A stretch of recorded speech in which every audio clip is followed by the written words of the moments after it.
Welcome back to Bombastic Nation and ting and ting and ting. Back with some more vibes for all you. And I'm Mr. Giant as usual. You know what I mean? The Giant Pond the Seed and ting and ting. Hope you guys have had a great day so far and everything is going irie with you and ting. You know what I mean? This one here was suggested to me. You know what? I'm gonna start whenever somebody suggests a video. I'm gonna start saying who suggested the video instead of just saying somebody suggested it. I'll say exactly who suggested it. But thank you guys for all the suggestions, man. I'm having so much fun doing this. You know what I mean? And I read the comments and stuff. And I'm a loner, so I spend like at least 98% of my time alone, except for when I go to work. And that's a whole nother story about work there. I'm gonna start telling stories on my other channel about that. But thank you for the suggestions. I really love doing this, and you guys are the bomb. You know what I mean? You all hooking a brethren up. This one here is it's called Battle of Vimy Ridge, and I'm thinking I see William Shatner is on there. You know, so I'm thinking he's a narrator more than likely. But I ain't gonna babble on too much. It's great to see you guys, or to see you guys commenting and stuff, and it's great to have you here watching this with me. Yes, so let's YouTube and simmer and see what this is all about.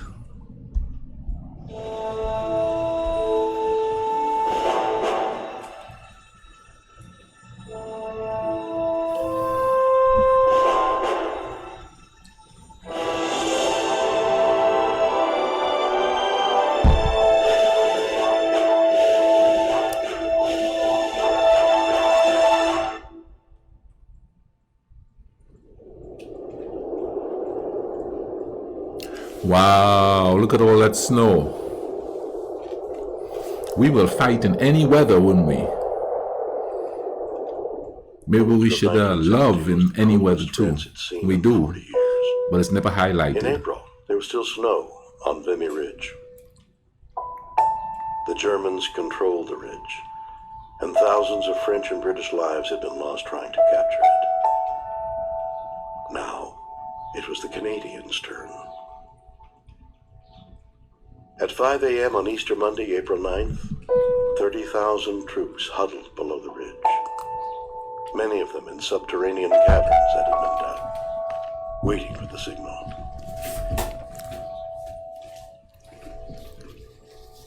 Zero hour was 5:30. The attack had been meticulously planned. Behind the lines, a replica of Vimy Ridge had been created, and the Canadians trained there until they knew the terrain as well as the Germans. Okay, this looks like it's the First World War. By reconnaissance flights. If old Kaiser Bill only saw the preparations that had been made, wrote 21-year-old Lieutenant Claude Williams, he would throw up the sponge, I'm sure. Each of the four divisions had an objective indicated by a colored line. The black line was the enemy's forward defenses. The red line was the taking of Hill 145. The blue line included Hill 135, and the brown line was the Germans' second line. The coordinated assaults were timed to the minute. At 5:30, more than 3,000 pieces of artillery roared. The first wave of 15,000 infantry stormed the ridge. The German machine guns were devastating, but the infantry pushed through to the front line trenches. By 6:15, the black line had been taken. Concealed by snow and smoke, the 1st Division advanced toward the red line. By 7 a.m., the German defenses had been cleared, although casualties were mounting. By 11 a.m., the blue line was in Canadian hands, and by 2 p.m., the brown line was secure. By the end of the following day, all that remained was the Pimple, the northern tip of the ridge, which was defended by Prussian guards.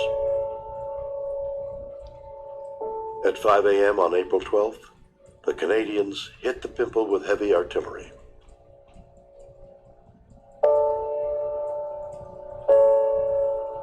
The 10th Brigade advanced and met with fierce hand-to-hand fighting. By 6 a.m., the position was taken. I tell you, man,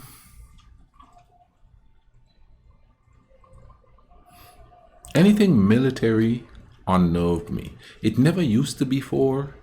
Before 1983, it didn't.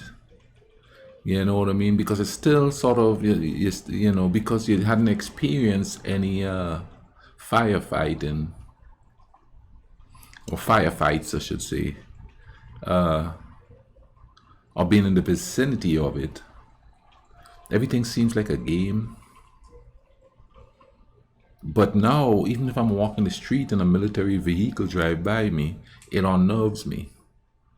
Because I remember, even before the invasion and the quote-unquote communist faction took over the island, and they had like, it was like a 24/7 curfew. Nobody was allowed to come out on the streets and things like that. And the threat was they would be shot on sight. And watching the military jeeps go by and stuff like that. And we had like a lot of Russian-made equipment then. So that was one thing, you know, seeing that style, I guess, of military equipment was unnerving. And then invasion happened, and seeing this new style of military equipment. So I have an equal anxiousness if I see either type of military vehicle or anything like that.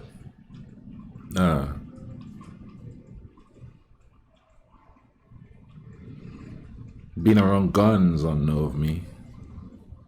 I think a lot of people who want to have guns and stuff, and I know there's people who have experienced stuff that still have guns, but you know, a lot of just ordinary people, they just never experience what guns in general could do.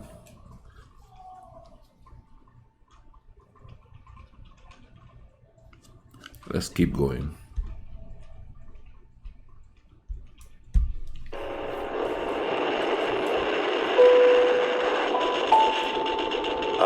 King of the Pimple, declared Brigadier. Another thing too is before the Second Revolution and the subsequent invasion, I used to like war films. I used to watch it all the time, and I used to watch a lot of these historical war videos and stuff like that. But you have a different perspective of them if you experience certain things. So, you know, even watching these is kind of unnerving, because you know the intent on either side. You know, it doesn't matter. The intent of war. Brigadier General Edward Hilliam. Vimy was taken. Though the costs were high, 10,602 casualties, 3,598 dead. But in 6 days, the Corps had advanced 5 kilometers, taken Vimy Ridge, taken 4,000 prisoners, killed many of the enemy, and captured its guns.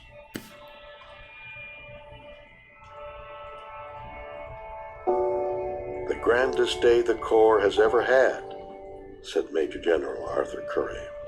The attack was carried out exactly as planned.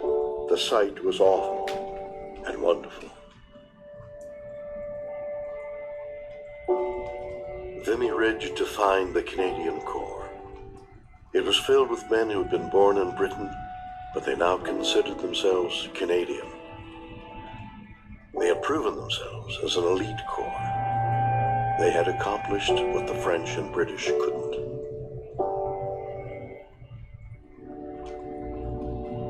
Gregory Clark, an infantry lieutenant, wrote, As far as I could see south, north, along the miles of the ridge, there were Canadians, and I experienced my first full sense of nationhood. At home, the country felt the same way. Vimy Ridge became a touchstone of Canadian nationalism, our proudest moment in the war.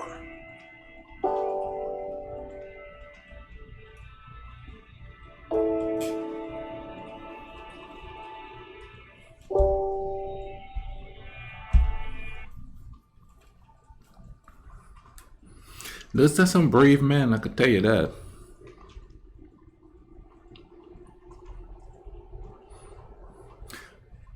I'm not saying that all wars is unnecessary. Some wars, especially if the world is at stake. First World War, Second World War. I mean, the world was threatened by, a dictator who wants to take everything and and the intent was to eliminate certain people because of who they are. It wasn't to free the world, it was to dominate the world. So some wars, you just have to fight, you know what I'm saying? Unfortunately, people have to give up their lives for it. They don't live to see relative freedom of, I bet you guys heard that. The one thing about this place is people like noise. But the lasting effect of it for the individual, that's a whole nother story. You can't go from that right back into civilian life and feel comfortable. After seeing what we as humans are capable of, the extremes. Because in real life, you don't have to survive anything like that. You know what I'm saying? But seeing what man could do would leave a lasting effect on you. So, trust is hard to come by, even if you're around your own people. It sucks to live like that. Anyway, thank you guys for watching this with me. The Canadian contribution to the war, the second and it seems like the First World War, is not well documented.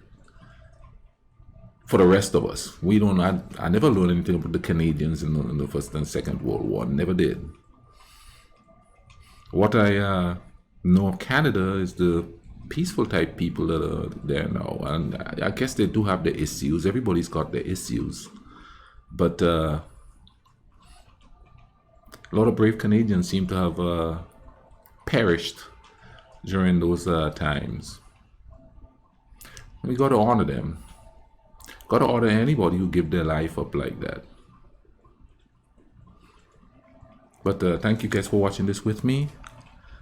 Go out there, meet a stranger, try to understand the stranger, take care of each other. Cool runnings, alright?